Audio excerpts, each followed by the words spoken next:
The Banshees of Inisherin, and maybe I'm mispronouncing it, but whatever. Hopefully, it's a slight mispronunciation. Is going to be one of the front runners in this upcoming Oscar season because it's received so much stuff during the Critics' Choice and the Golden Globe Awards. It was just going to. When I first saw it, I knew that the movie was going to be up for a whole bunch of different awards. But I saw it once and I loved it. Saw it second time and floundered a bit. Maybe floundered's the wrong word to use, but I just didn't think that it was quite a majestic achievement. Well, I never did, but it just felt the second time that it was lower than usual, than what I thought was before. So, it's all about friendship. Usually when you got friendship films, you got things like, Stand By Me and The Sisterhood of the Traveling Pants, but yeah, this movie all about the hatred between friends. Well, I shouldn't say hatred between friends, it's more about the hatred of really one friend and things that snowball from then and there. So it's directed by Martin McDonagh, who's best known for doing In Bruges, and I believe he also did 3 Billboards Outside of Ebbing, Missouri.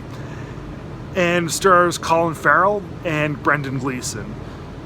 Not familiar who Brendan Gleeson is? Well, check him out on Google. I'm sure you've seen his face before. So, it takes place in the 1920s Ireland, and Gleeson and Farrell are the best of friends. Despite a pretty big age difference, they're best friends. But one day, Gleeson decides one day that he no longer wants to be Farrell's best friend. No longer wants to be his friend at all, actually.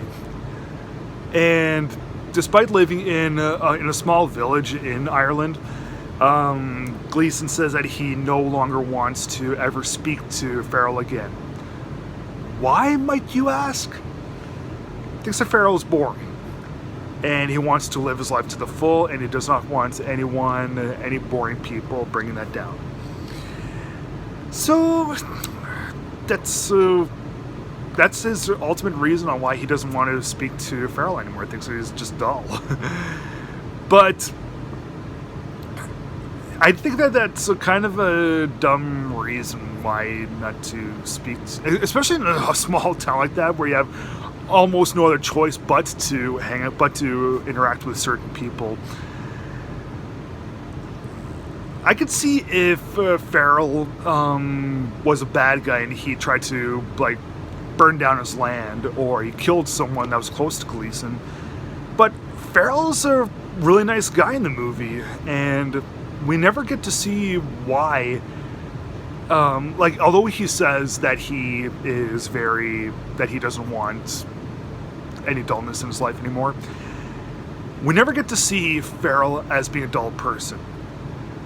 At least we should get to be a little bit in Gleason's shoes and find out, we should understand and sympathize with Gleeson on why he doesn't want to be Farrell's friend anymore.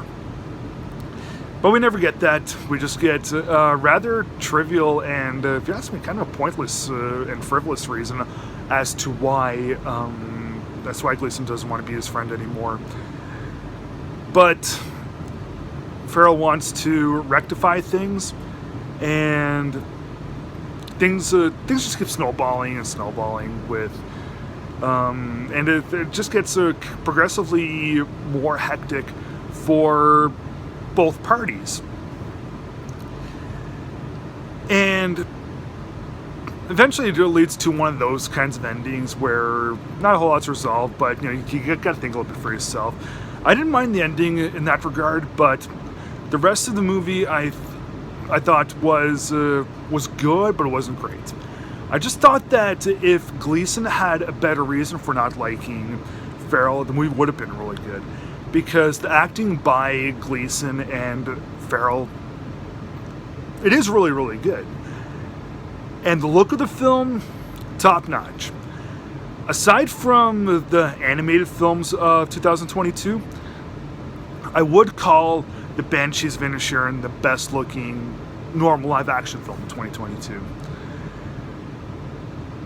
And it's kind of sad that the movie had to kind of cop out for a little bit of a, not necessarily a plot. I think that if they were to remake this film in America, like maybe in the next 15 or 20 years from now, that they should give a better reason for Gleason not liking Farrell. I've said that a lot, quite a bit during this review, but yeah, I'm only emphasizing that because I think that better work on that would have made this film a masterpiece, but sad to say it isn't. I'm gonna have to give the Banshees of Inisherin 3 stars out of 4, which is still a pass. Please subscribe.